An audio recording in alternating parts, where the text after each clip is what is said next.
It's unrealistic. Look, we have almost $3 trillion of market cap in crypto. It's unrealistic for folks to expect people to be able to be living in Discord channels and doing all of this work. I think what that means is that the SEC is going to be asked increasingly more often to approve simpler on-ramps for this stuff. And now, in the last week, by the way, we had a pretty important two things happen. Both Jerome Powell and Gary Gensler basically said, crypto's here to stay, and we're not going to ban this stuff. And so hopefully what it means is that you get some ETFs passed in the United States. Grayscale is one. There could be more. And I think that stuff makes it much easier for folks to own this stuff. Well, a clear regulation would be a great thing for the industry, for people to buy into it, and removing some of the, let's call them, I don't want to say bad actors, but people who are maybe questionable. Well, I think you have to put things in a bucket of like, is it an investment or is it something that represents an idea that you love so much? If it's the latter, you should never sell. If it's the former, yeah, you got to manage risk. Or rather, is it a trade or is it something you want to own? By the way, let me just clean this up because Solana was not a direct investment for us. What we did is we invested in a crypto venture firm called Multicoin Capital. This is back in 2017. We realized like crypto was becoming like a full-time job for us. It was a total rabbit hole. And we were like, we don't have time to figure out this like 24/7 trading stuff. But we met Kyle and Tushar, who were these two young guys. We met them through Vinny Lingham, actually. And they were creating Multicoin Capital. And we actually invested, we gave them $1 million at a 20 cap to help set up their firm. And then we invested in they had both a venture fund and a hedge fund. And they were like the first money into Solana. So that fund, I mean, it's like a 100x fund. It's just like bonkers. Crazy. And so as a result of that, we are indirect beneficiaries of this huge increase in Solana. It will end up being about, $1 billion of, I think, Solana for us in terms of returns. But it's the Multicoin guys determine the trading decisions on that.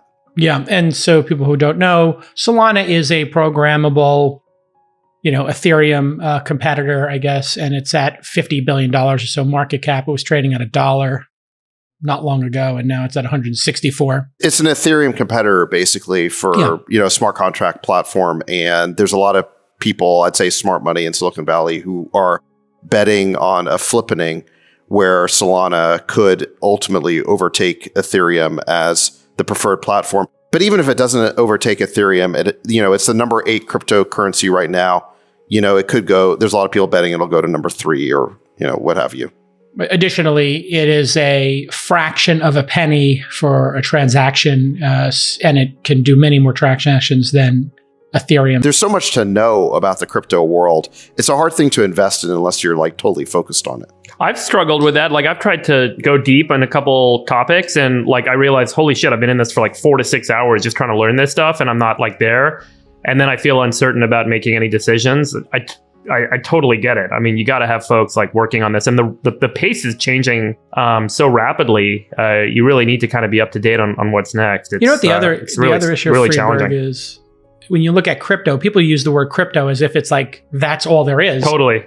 Crypto is like distributed computing, e-cash, cryptography, financial modeling or building new economic systems, Chamath. There's business model innovation, there's technology innovation, there's economic innovation. It's distributed computing innovation. Yeah, infrastructure, hardware. I mean, there's quite a lot of layers of activity. Chamath, are you spending time in crypto yourself, or do you have people doing it for you, or how are you kind of? Yeah, we have a lot of it, a lot of everything. So yeah, we have things. But do you go deep yourself, Chamath? Like, how do you spend enough time to really get up to speed on all the goings on? I cherry pick and I snipe, and opportunities where I get intellectually curious and jump in. But a lot of the credit goes to my team. There's a couple folks that spend a lot of their time in it, and we've had a couple people do extremely well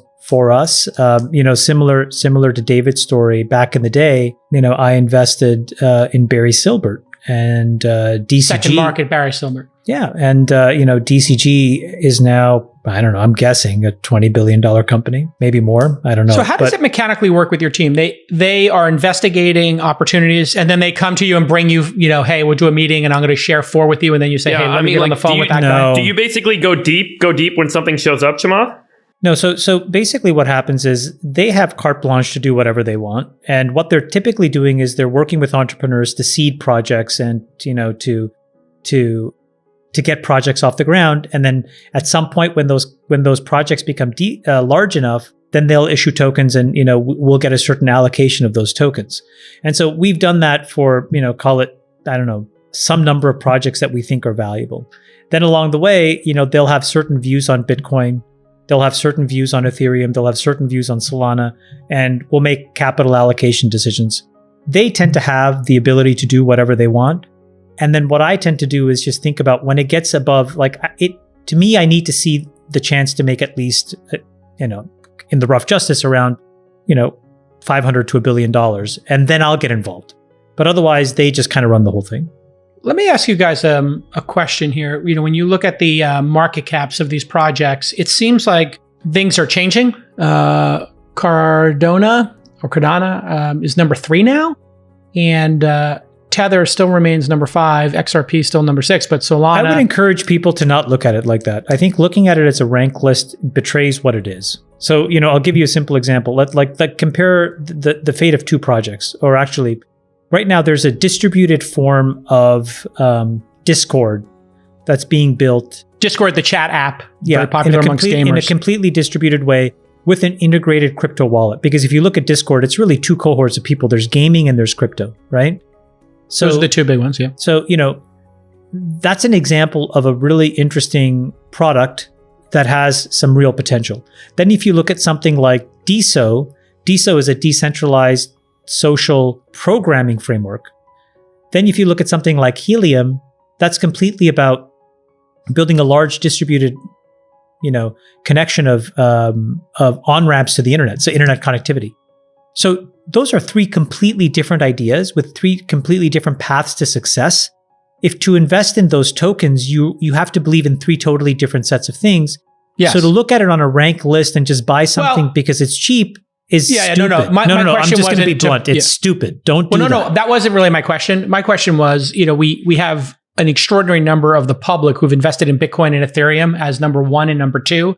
And those projects feel maybe stagnant when compared to the dynamism of what I'll call, the projects launched in the last 3 or 4 years. Because they're the different, but you're talking about confusing. Again, that's what I mean. Those are layer 1 protocols, right? Meaning they are at the core substrate of how all of crypto is going to work. Then you have these other projects that build on top of these things in different ways or build around them. So my point is, if you don't want to take the time to understand which layer 2s you want to own and which layer 1s you want to own and why, I think you're much better off. I understand your point. My point buying an ETF or something else, because there are ways to own these things. So for example, David, Solana does not need Ethereum to exist. So my point is, do we see a day when this, the past decade has been about Bitcoin and Ethereum? Do we see a day when maybe people stop buying those and start buying these new ones? Anything's possible, but here's the evolution in our thinking. I mean, the first step was realizing, okay, we need to own Bitcoin. Why? Because, there's now enough evidence where a decade or more than a decade into this, nobody has been able to essentially counterfeit a Bitcoin. It is, new money. It is better money.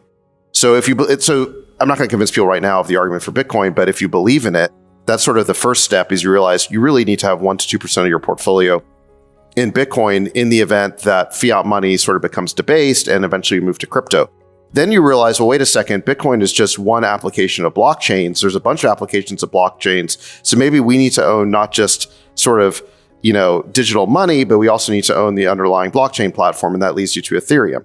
Then you realize that there's a bunch of competitors to Ethereum and it's still very early days. And one of those guys might ultimately displace Ethereum as a blockchain platform. Then you realize that there's all these applications on top of all these blockchains. And so, the conclusion I come to after all of that is I can't figure all this out. And maybe I could if I was willing to go back to school and like make this a full-time job, which I just don't want to do. I mean, I'm lazy, and that's why I focus on SaaS. Like, that's what I know. Your as kill an zone, investor. Yeah, like I'm not going to reinvent myself. It's like you playing Hold'em versus PLO. Right.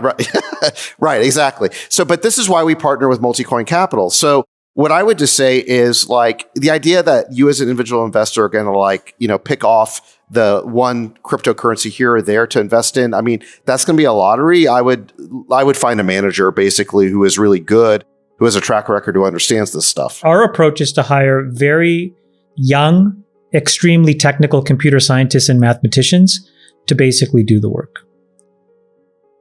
That's working. Yeah. And, one of the things that I think these guys do, and the reason why it is very helpful for them to be computer scientists, is these are all open source projects. So they go look at the repos. Just go look at You can actually see the changes being made. And this is like, do you realize there's only 12 people who are actively working on Solana in the But you need to look at all the code check-ins. 7 of them work for Solana. You need to look at all the code check-ins. You need to look at the velocity of the code check-ins. Yes. So you can see like how many projects are being created on these platforms. The white papers are also really exceptional. Like if you read these white papers, they're really incredibly thoughtful and well written, and you can really understand what their goals are, and you can make some informed decisions there. But again, if you're not going to be in the business of being in this ecosystem, because I think David's right, everything is moving so fast. What's successful today could be just a dog tomorrow, and vice versa. That I think speculating in this market will not only will it be super volatile, but more than likely you're going to lose all your money. So I would encourage people to not speculate in crypto. I would encourage you to figure out an elegant way of having an abstracted bet, if to the extent you care about it.